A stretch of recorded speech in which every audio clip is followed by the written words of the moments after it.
kasih. Assalamualaikum warahmatullahi wabarakatuh. Alhamdulillahirabbil alamin wa bihi nasta'in ala umuri dunya waddin wassalatu wassalamu ala asyrafil anbiya'i wal mursalin wa ala alihi wa sahbihi ajma'in amma ba'd. Rabbi shrah li sadri wa yassir li amri wahlul 'uqdatam min lisani yafqahu qawli. Alhamdulillah teman-teman semua, pada Jumat berkah ini yang penuh dengan kebahagiaan ini, insyaallah kita bertemu lagi dan sama-sama kita akan membahas satu tema yang kita akan segera menyambutnya, yaitu bulan Muharram. Hari ini kita akan sama-sama membahas mengenai bulan Muharram, yang mana setelah kita tahu kita punya spirit untuk berhijrah, karena sejatinya setiap manusia itu selalu berhijrah dari hari ke hari. Dia akan selalu menjadi lebih baik harapannya dari hari ke hari. Sebelumnya tentu Uma ingin menyapa seluruh pengurus, musyrifat, musyrif, ustazat, asatidz, maskal hufad terutama, dan umumnya untuk seluruh lembaga-lembaga Quran atau lembaga-lembaga pendidikan lainnya, ataupun ibu, kakak-kakak, semuanya yang bergabung pada hari ini, dan seluruh santri di seluruh cabang. Hari ini kita sama-sama membahas mengenai bulan Muharram, dan kita sama-sama tahu bahwa bulan Muharram ini berada dalam kalender Hijriyah yang berbeda dengan penanggalan Masehi. Kalau kita sehari-hari ini kita dengan penanggalan Masehi yang berpatokan pada rotasi matahari, tapi kalau kita membahas mengenai bulan Muharram yang berarti berada dalam penanggalan Hijriyah, ya berarti itu berpatokan kepada rotasi bulan, atau kita sering bilang tahun barunya umat Islam di bulan Muharram ini. Baik teman-teman sekalian, ada banyak sekali keutamaan-keutamaan di bulan Muharram. Apa-apa saja keutamaan maupun peristiwa penting yang ada di bulan Muharram, sehingga bulan Muharram ini menjadi bulan yang memiliki kemuliaan yang sangat luar biasa. Kita akan bahas yang pertama, peristiwa penting di bulan Muharram terlebih dahulu. Banyak sekali peristiwa-peristiwa penting teman-teman sekalian yang terjadi pada bulan Muharram, terutama pada tanggal 10 Muharram.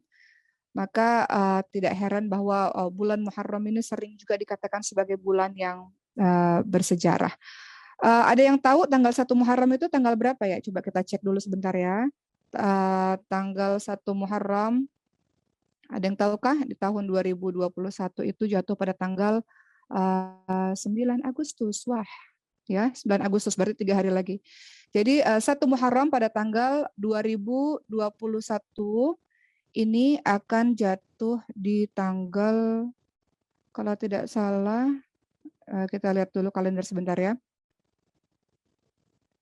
9 atau 10 Agustus ya, kita lihat lagi. Di sini Uma lihat ya 9 Agustus, tapi ada juga yang mengatakan 10 Agustus, nanti kita lihat. 1 Muharram di tahun 2021 ini tanggal 9 atau 10 Agustus, nanti kita akan lihat kemudian. Kemudian teman-teman sekalian, ya ada yang mengatakan 9 Agustus, ada yang mengatakan 10 Agustus, sekitar tanggal itu. Tapi yang jelas untuk menyambut bulan Muharram, maka kita harus tahu amalan-amalan apa saja atau peristiwa penting apa saja yang terjadi di dalamnya. Pertama adalah peristiwa penting di bulan Muharram, terutama pada tanggal 10 Muharram. Disebut sebagai hari bersejarah. Ada apa saja di tanggal-tanggal itu di sejarah masa lalu? Disebutkan ada beberapa. Yang pertama adalah pada bulan Muharram, yaitu waktu di mana bertaubatnya Nabi Adam alaihissalam kepada Allah atas dosa-dosanya, dan taubat tersebut pun diterima oleh Allah Subhanahu wa taala. Itu peristiwa bersejarah yang pertama di bulan Muharram. Kemudian yang kedua, dalam bulan Muharram terjadi peristiwa besar juga, yaitu berlabuhnya kapal Nabi Nuh alaihissalam dengan selamat setelah sebelumnya ada banjir yang membinasakan kaumnya Nabi Nuh alaihissalam. Kemudian masih di bulan Muharram, di cerita masa lalu juga diceritakan bahwa terjadi peristiwa di mana Nabi Ibrahim alaihissalam itu terbebas dari siksanya Raja Namrud. Kita tahu Nabi Ibrahim sudah kita bahas pada saat Hari Raya Idul Adha kemarin ya, bahwa Nabi Ibrahim alaihissalam salah satu ceritanya dibakar oleh Raja Namrud. Jadi di situ diceritakan ada peristiwa yang mana Nabi Ibrahim alaihissalam bebas dari kobaran api yang hendak membakar tubuhnya. Masih di bulan Muharram, ada sejarah juga yang diceritakan bahwa Nabi Yusuf alaihissalam dibebaskan dari penjara Mesir karena tuduhan fitnah. Mungkin nanti sekali-kali kita akan bahas mengenai cerita Nabi Yusuf alaihissalam yang cukup panjang dan sangat panjang diceritakan dalam Al-Quran. Yang kelima, dalam bulan Muharram, bulan ini sangat bersejarah karena dikisahkan juga bahwa Nabi Yunus alaihissalam berhasil keluar dari perut ikan hiu atau ikan paus ya. Dan yang keenam diceritakan juga bahwa bulan Muharram menjadi bulan yang spesial, bulan yang bersejarah karena disembuhkannya penyakit Nabi Ayub alaihissalam dari penyakit kulitnya. Dan terakhir, Muharram ini menjadi sangat bersejarah karena selamatnya Nabi Musa alaihissalam bersama dengan umatnya, yaitu Bani Israel pada saat dikejar oleh pasukan Firaun di Laut Merah. Oleh karena itu, teman-teman sekalian, bahkan sebelum syariat Islam ada, orang-orang Yahudi itu sangat memuliakan bulan Muharram, terutama tanggal 10 Muharram atau yang kita bilang Asyura, atau mungkin orang-orang Jawa bilang Suro ya, bulan Suro ya, tanggal Suro. Jadi dari dahulu kala orang-orang Yahudi sangat memuliakan 10 Muharram atau hari Asyura ini. Kenapa? Karena itu tadi, bahwa salah satu sejarahnya karena Nabi Musa alaihissalam bersama dengan Bani Israel, bersama dengan kaumnya, itu selamat dari bala tentaranya Firaun. Itu sebabnya kenapa ada dalam hadis riwayat Bukhari, sahabat sekalian, dari Ibnu Abbas radhiyallahu anhu, Rasulullah sallallahu alaihi wasallam bersabda, ketika Nabi Muhammad sampai di Madinah, kemudian Nabi Muhammad melihat orang-orang Yahudi itu sudah puasa Asyura, sudah puasa pada tanggal 10 Muharram.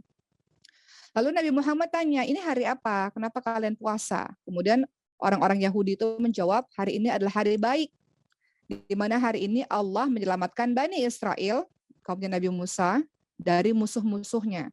Sehingga sebagai bentuk rasa syukur, maka kami pun berpuasa di tanggal 10 Muharram atau pada hari Asyura. Maka Nabi Muhammad SAW menjawab, kami kaum muslimin ini lebih layak menghormati Nabi Musa dibanding dengan kalian. Maka itu sebabnya Nabi Muhammad SAW juga memerintahkan umat Islam juga untuk puasa Asyura tanggal 10 Muharram.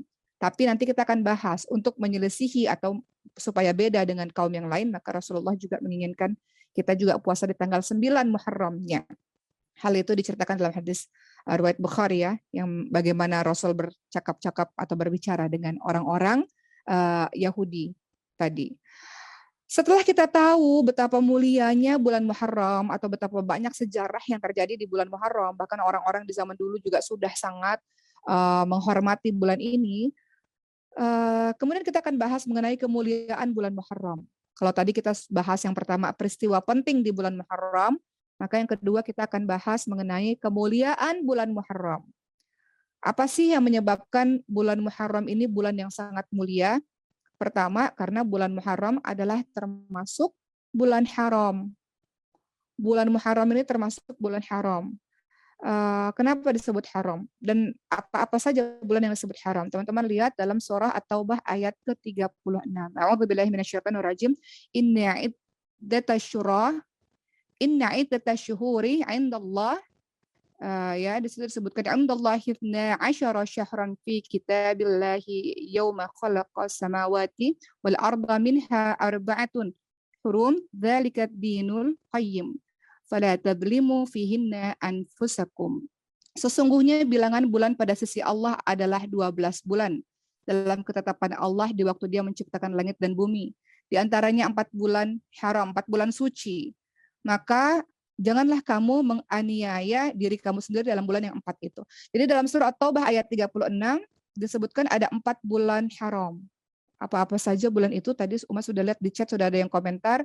Ternyata 4 bulan haram itu dijelaskan di mana bulan ini mulia, tidak boleh ada peperangan, tidak boleh ada pertikaian, tidak boleh ada konflik. Maka bulan haram yang disebut 4 bulan itu adalah bulan Dzulqa'dah, Dzulhijjah, Muharram, dan bulan Rajab. Itu bulan-bulan haram. Dzulqa'dah, Dzulhijjah, Muharram, dan bulan Rajab. Muharram disebut di dalamnya itu disebutkan bahwa bulan Muharram adalah bulan haram. Pertanyaannya, dimaksud bulan haram itu apa, sahabat-sahabat sekalian? Kenapa disebut bulan haram, 4 bulan itu, terkhusus juga bulan Muharram, disebabkan karena di bulan itu diharamkan, dari dulu sebelum Islam datang, dari dulu adalah di mana bulan tersebut orang-orang jahiliyah pun meyakini tidak boleh ada pertikaian, pembunuhan, tumpah darah di bulan itu. Itu bulan Muharram atau bulan haram dan 3 bulan lainnya tadi. Kemudian yang kedua, larangan untuk melakukan perbuatan haram lebih ditekankan daripada bulan-bulan lainnya. Jadi bulan Muharram yang akan kita datangi ini, sebentar lagi beberapa hari ke depan ini, berbuat dosa itu lebih dilarang dibanding dengan bulan-bulan lainnya. Tentu kita bulan-bulan lainnya juga diusahakan sebagai manusia biasa menekan supaya tidak melakukan maksiat, tapi di bulan Muharram lebih-lebih lagi. Ya, jadi di bulan Muharram ini larangan untuk melakukan perbuatan haram lebih ditekankan daripada bulan-bulan lainnya.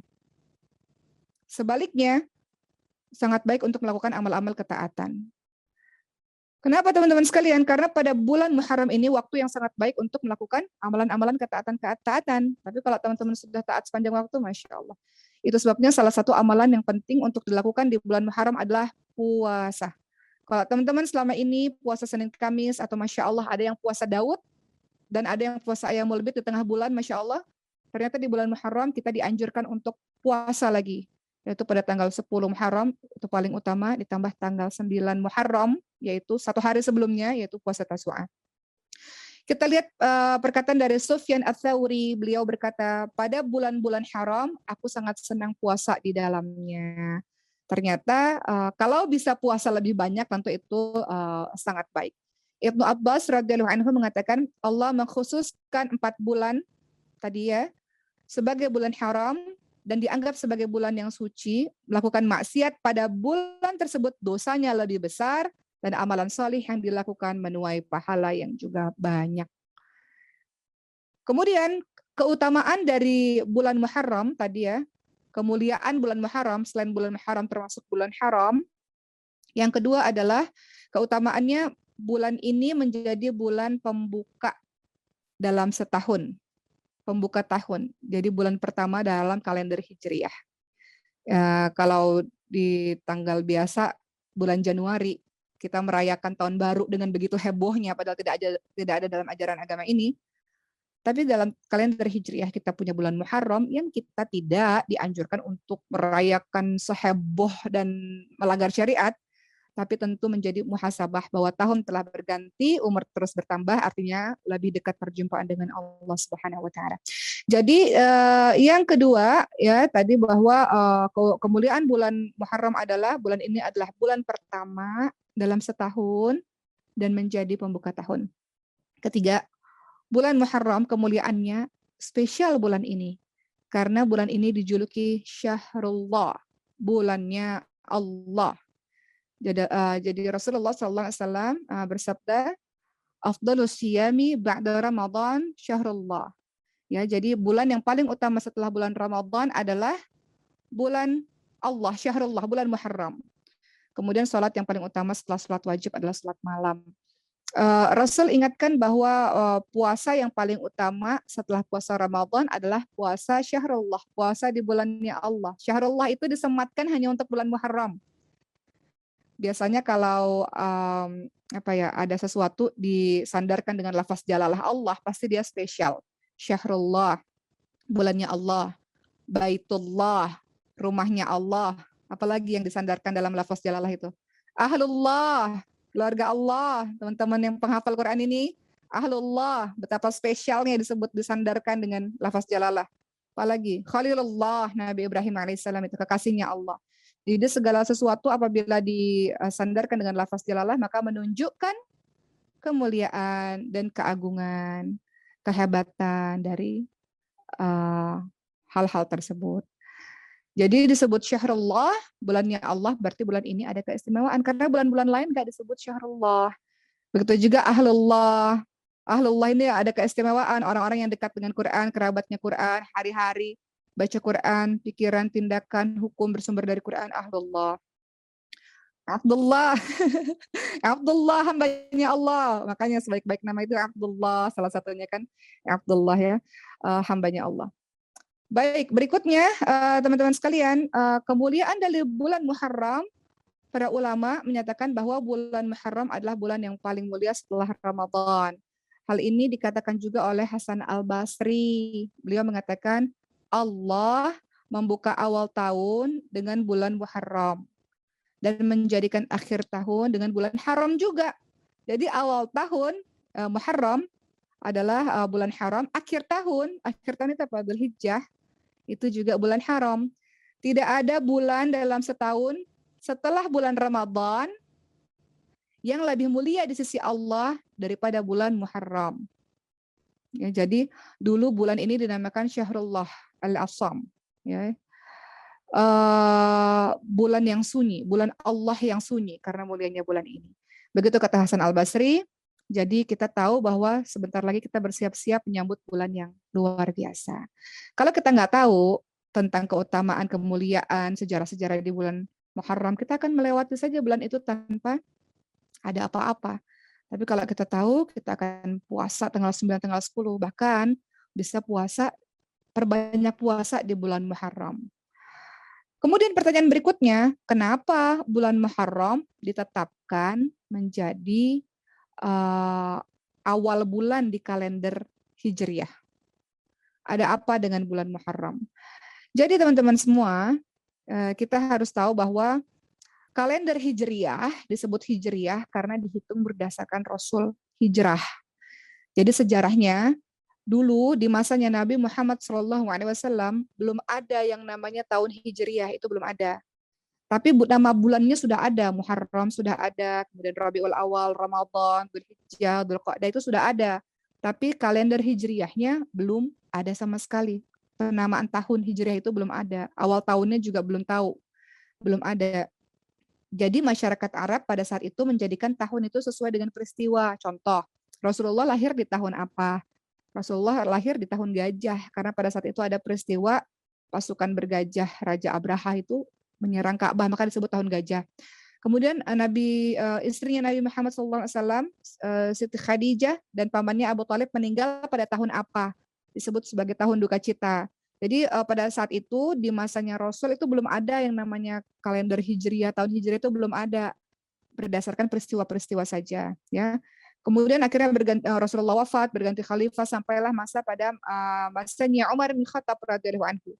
Pada masa Umar bin Khattab radhiyallahu anhu, sahabat sekalian, Islam itu sudah semakin luas. Maka Khalifah Umar bin Khattab itu mengirim banyak surat untuk raja-raja di berbagai macam negeri. Untuk menulis surat tentu harus ada penanggalannya.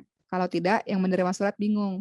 Ada bulan, tidak ada tanggal. Jadi untuk kerapian surat, untuk lebih memahami surat-surat ini kapan dibuatnya, maka akhirnya pada saat itu para sahabat-sahabat bermusyawarah untuk menentukan mengenai tahun Hijriah, dimulainya pada saat kapan. Lalu menentukan awal bulan itu mulainya pada saat kapan.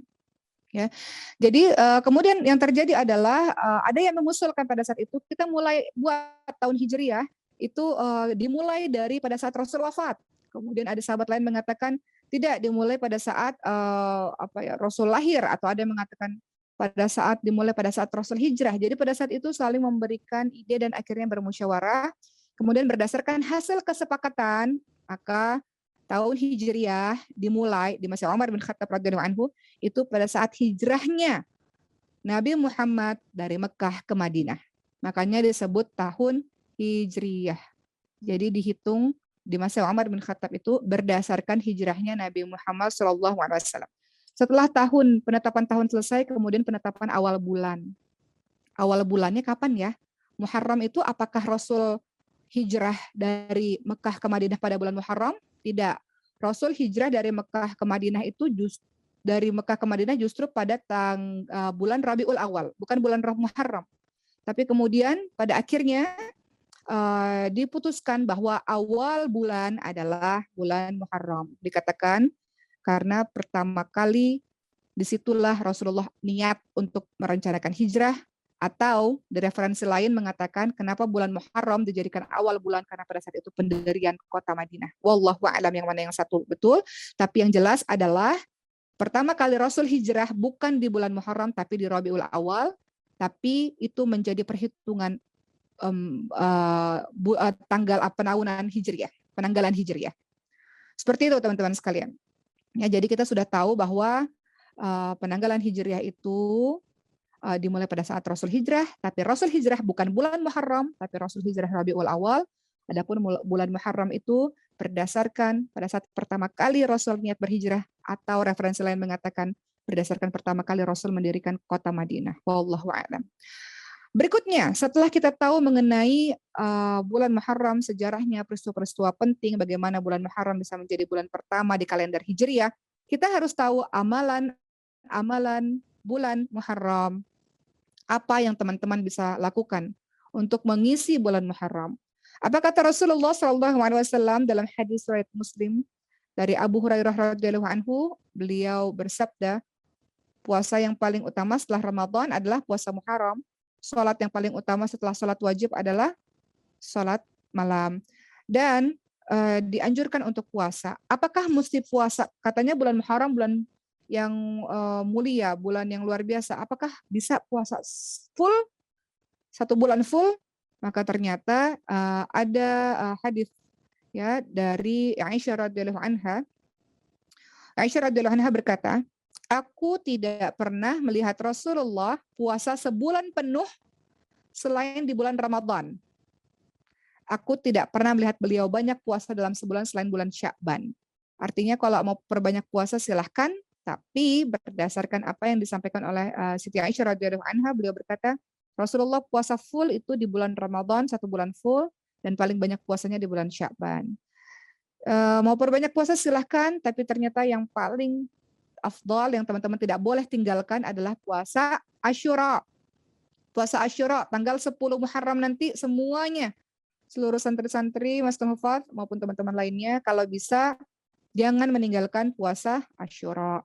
Dalam hadis riwayat Muslim, Rasulullah SAW bersabda, ini mohon izin ya, ini mungkin ceramah ini agak serius sedikit karena kita mengemukakan mengenai Muharram ini dulu. Setelah itu baru kita akan kaitkan dengan peristiwa hijrah dan kehidupan kita sehari-hari. Jadi biasanya banyak teman-teman yang lebih senang kalau dengar ceramah yang sehari-hari. Tapi kita harus tahu ini dulu, baru kita kaitkan dengan sehari-hari di akhir nanti. Jadi puasa afdal yang tidak boleh ditinggalkan, yang seharusnya jangan ditinggalkan, ya, yang sangat dianjurkan, yaitu puasa Asyura. Jadi Nabi Muhammad pernah ditanya mengenai keutamaan puasa Arafah dan puasa Asyura. Beliau ditanya, wahai Rasul, puasa Arafah itu gunanya apa? Rasul kemudian menjawab, puasa Arafah yang sudah teman-teman lakukan kemarin, puasa Arafah akan menghapus dosa setahun yang lalu dan menghapus dosa setahun yang akan datang. Lalu bagaimana dengan keistimewaan Asyura? Puasa Asyura pada tanggal 10 Muharram. Ya, 10 Muharram nanti, tanggal belasan Agustus nanti, teman-teman cek lagi di kalender, tanggal belasan Agustus adalah waktu kita untuk bersiap-siap puasa Asyura nanti. Kemudian apa kata Rasul? Puasa Asyura akan menghapus dosa setahun yang lalu. Kalau dosa-dosanya banyak kemarin, selama setahun yang lalu, banyak dosa mata, dosa tangan, dosa lisan, dosa hati, marah sama orang, benci, iri, dengki sama orang, zalim sama orang, maka jangan tinggalkan puasa Asyura yang dapat menghapus dosa-dosa kita setahun yang lalu. Tapi Rasul juga menginginkan kita puasa di tanggal 9 Muharram atau yang kita sebut dengan puasa Tasu'a. Kenapa? Lagi-lagi karena kita ini punya ciri khasnya sendiri. Muslim harus berbeda dengan kaum yang lain. Karena orang-orang Yahudi puasa tanggal 10 Muharram, maka kita harus menyelisihinya. Ada sesuatu yang dibedakan. Maka ketika Rasul menyuruh umat Islam untuk puasa Asyura, kemudian ada sahabat yang berkata, Rasul, hari ini juga hari yang diagungkan oleh orang-orang Yahudi dan Nasrani. Lalu kemudian Rasul menjawab, apabila tahun depan insya Allah sampai umurku, maka kita akan puasa pula pada tanggal yang ke-9, kata Rasul. Ya. Namun belum sampai bulan tahun depan Rasulullah sudah wafat. Hal ini dijelaskan dalam hadis riwayat Muslim. Jadi artinya dianjurkan untuk puasa 9 dan 10 Muharram. Berikutnya teman-teman sekalian, yang paling penting dari semuanya setelah kita tahu penjelasan mengenai bulan Muharram ini, yang paling penting adalah tahun baru Islam nanti, tahun baru Hijriah yang akan kita hadapi beberapa hari ke depan. Kita diminta bukan untuk bereuforia, berbahagia iya karena menyambut tahun yang baru, kita harapannya hidup yang baru, tapi yang paling penting dari itu semua adalah ingat bertambahnya waktu, maka akan semakin dekat pula kematian kita. Bertambahnya waktu, bertambahnya tahun, maka semakin dekat pertemuan kita dengan Allah Subhanahu wa taala. Apa kata Rasulullah Shallallahu alaihi wasallam? Aku tidaklah mencintai dunia dan tidak pula mengharap-harap darinya. Adapun aku tinggal di dunia tidak lain seperti pengendara yang berteduh di bawah pohon dan beristirahat lalu meninggalkannya. Dan Hasan Al-Basri juga mengingatkan, wahai manusia, sesungguhnya kalian hanya memiliki beberapa hari saja. Tatkala satu hari hilang, maka akan hilang pula sebagian dari dirimu. Jadi kita berkejaran waktu untuk menemui kematian. Itu singkat tentang Muharram yang akan kita kaitkan dengan sejarah hijrah secara singkat, sahabat sekalian. Sekedar renungan, semenjak pandemi COVID-19 ini ada di tengah-tengah kita, setiap hari rasanya kita mendengarkan kabar kematian. Setiap hari pula kabar kematian itu ada di grup para pengurus dan ustazah, guru-guru Maskanul Hufat. Setiap hari, mulai dari ayah yang meninggal, ibu yang meninggal, saudara yang meninggal, kakek, nenek, setiap hari berita itu kita dengar, maupun di sosial media, di berita, atau di grup-grup WhatsApp yang teman-teman punya. Maka kita menyadari betapa kematian itu dekat dengan kita. Terkadang kita lihat orang kembali kepada Allah, kadang kita rasa jauh karena itu tidak kita alami. Tapi kalau ada anggota keluarga kita yang mengalami, maka kita akan tahu betapa hidup sangat sebentar dan akan sangat cepat pertemuan dengan Allah Subhanahu wa taala, dan kita selalu sama-sama paham bahwa Allah mematikan kita sesuai dengan kebiasaan kita.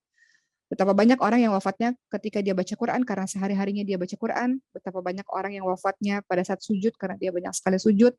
Jadi waktu yang Allah berikan ini nasihat untuk diri saya sendiri, dimanfaatkan sebaik-baiknya untuk hijrah terus-menerus. Minadz dzulumat ilan nur, dari kegelapan menuju kepada cahaya Allah. Minal jahiliyah ilal hidayah, dari kebodohan masa lalu menuju kepada hidayah Allah Subhanahu wa taala. Doa istiqamah, supaya kita istiqamah di jalan yang betul ini, di jalan yang baik ini. Allah kasih taufik kepada kita. Doa istiqamah, Rabbana la tuzigh qulubana ba'da idh hadaitana wa hab lana min ladunka rahmah innaka antal wahhab. Kita minta sama Allah jangan kembalikan kita yang kemarin, yang semua kebodohan yang pernah kita lakukan, semua kezaliman, semua kejahatan yang pernah kita lakukan. Dan selalu juga Umar mengingatkan diri sendiri bahwa Rasulullah selalu membaca doa ini paling sering supaya istiqamah terus-menerus. Ya muqallibal qulub, tsabbit qalbi ala dinik. Karena kita tahu Allah Maha membolak-balikan hati. Banyak sekali teman-teman sekalian. Teman-teman penghafal Quran di sini, yang ada ratusan orang bergabung di sini, Allah anugerahi teman-teman semua dengan pujian dari orang-orang di luar sana. Ahlullah penghafal Quran. Padahal teman-teman yang paling tahu siapa diri teman-teman. Manusia biasa yang juga penuh dengan dosa. Pun teman-teman yang bergabung di sini, orang-orang melihat Masya Allah salehahnya, banyak pujian-pujian yang orang berikan kepada teman-teman semua. Sejatinya teman-teman yang paling tahu betapa banyak dosa dan kotornya diri ini, sahabat sekalian. Dan Allah menutupi aib-aib itu. Allah menutupi kesalahan teman-teman semua dengan kasih sayang Allah. Maka tugas teman-teman semua adalah, nasihat untuk diri saya sendiri adalah memasuki bulan Muharram, tahun yang baru ini. Jadilah diri yang baru. Kalau dulu mungkin Qurannya belum setiap hari atau Qurannya belum istiqamah, maka tahun baru jadilah diri yang baru. Sampai kapan terus-menerus tidak upgrade diri. Kalau dulu belum istiqamah dengan saumnya, puasanya misalnya. Mulai bikin resolusi. Biasanya tahun baru kan kita bikin resolusi, sahabat sekalian. Apa yang mau ingin kita capai, perbaikan-perbaikan. Saya Uma bercanda sama suami Uma karena tahun ini beliau umurnya 40 tahun. Jadi Uma bilang, umur 40 tahun udah siap-siap tuh harus ingat tentang kematian. Jadi umur 40 tahun adalah umur yang menjadi titik balik dia harus kembali ingat Allah Subhanahu wa taala. Pun kita di bawah 40 tahun, apalagi yang di atas umur 40 tahun, maka buat resolusi sahabat-sahabat sekalian, untuk teman-teman di sini buat resolusi kira-kira tahun baru ini mau apa? Mau target-targetnya apa? Misalnya target hafalan Qurannya selesai kapan? Dan bukan untuk anak-anak muda saja, banyak sekali. Kemarin saya baru bertemu Bapak dan Ibu semua, teman-teman semua. Ada seorang ibu umurnya sekitar 70 tahun. Dan dia mengatakan, saya Mbok Ki tiap hari itu membaca 1 juz Al-Quran dan menghafalkan ayat-ayat Al-Quran. Saya ngapain lagi katanya. Udah mau dekat pertemuan dengan Allah, mengapain lagi, kata beliau begitu. Jadi beliau memanfaatkan momentum bergantinya hari dengan terus mengupgrade ibadah beliau untuk persiapan kembali kepada Allah. Satu cerita sebelum kita masuk ke sesi tanya jawab, sahabat sekalian, mengkaitkan dengan bulan Muharram ini, bulannya hijrah. Kita ini manusia setiap hari hijrah, sahabat sekalian. Jadi yang lebih baik. Ada pepatah yang mengatakan hari ini sama kualitasnya dengan yang kemarin, merugi. Hari ini lebih jelek daripada yang kemarin, terlaknat. Tapi hari ini harus lebih bagus daripada hari-hari yang kemarin, itu orang beruntung. Jadi setiap hari harus lebih bagus.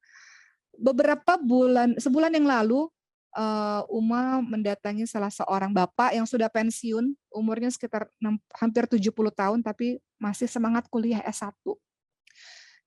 Uma datang kepada beliau dan bercerita kepada beliau, dan beliau menangis, dan beliau mengatakan, saya ini sudah dekat perjumpaan dengan Allah, mau ngapain lagi? Saya ingin menuntut ilmu sebanyak-banyaknya, umurnya udah hampir 70 tahun, sementara teman-temannya masih 20 tahunan di kampus tersebut. Saya ingin menjadi orang yang Allah catat sebagai penuntut ilmu. Saya ingin menghabiskan sisa hidup saya dekat kepada Allah ini dengan memanfaatkan 24 jam dengan semaksimal mungkin. Dan akhirnya 3 hari yang lalu Uma dapat kabar orangnya sudah kembali kepada Allah SWT. Jadi ketika mendengar kabar itu, Masya Allah, bapak tersebut sudah mempersiapkan perjumpaannya dengan Allah. Begitulah sahabat-sahabat sekalian, gak ada yang tahu. Kemarin juga salah satu dari mantan santri, lulusan Maskan Hufaz ya. Dulu pernah belajar di Maskan Hufaz, penghafal Quran, kemudian kita dapat kabar beliau meninggal dunia dalam keadaan sedang melahirkan bayi, kemudian meninggal dunia. Masya Allah, semoga Allah catat sebagai orang yang syahid. Pertama, dia adalah seorang penghafal Quran, pernah mengajar juga, pernah jadi santri dan menjadi musyrifah pengajar di Maskan Hufaz, dan kemudian kedua beliau meninggal dalam keadaan sedang melahirkan. Begitulah teman-teman semua, tahun baru menjadi diri yang baru, tutup buku lembaran yang lama yang mungkin kita pernah melakukan dosa. Allah Maha Pengampun, Allah Maha Penyayang, Allah mengampuni semua dosa. Allah katakan dalam surah Az-Zumar 53, ini ayat favorit Uma kalau Uma lagi merasa berdosa kepada Allah. Kata Allah Subhanahu wa taala, la taqnatu min rahmatillah, innallaha yaghfiru dzunuba jami'a innahu huwal ghafurur rahim. Jangan pernah putus asa dari kasih sayang Allah, jangan pernah merasa malu dengan semua dosa yang kita buat. Kata Allah, Allah mengampuni semua dosa-dosa. Allah Maha Pengampun, Allah Maha Penyayang. Semua dosa di masa lalu tutup buku, kita buka lembaran yang baru, kita jadi orang yang baru, orang yang punya spirit yang baru, orang yang mau bertekad untuk melakukan sesuatu untuk agama ini, orang yang berilmu, menjadi istri yang lebih baik, murid yang lebih baik, guru yang lebih baik, menjadi ibu yang lebih baik. Karena itu semua akan kita persiapkan untuk berjumpa dengan Allah Subhanahu wa taala. Seperti itu sahabat sekalian, selamat menyambut hari bulan Muharram di tahun baru Islam. Semoga banyak bermuhasabah. 1 tahun kemarin kita ngapain aja, mengkoreksi diri, menghisap diri sendiri sebelum nantinya Allah hisap kita. Ada momentum di mana kita mengingat kemarin setahun terakhir kita ngapain aja, dan spirit semangat 1 tahun ke depan kita mau ngapain. Mungkin seperti itu. Selanjutnya saya akan pilih beberapa jawaban karena teman-teman di sini akan mendapatkan hadiah dari Patricia ya, herbal.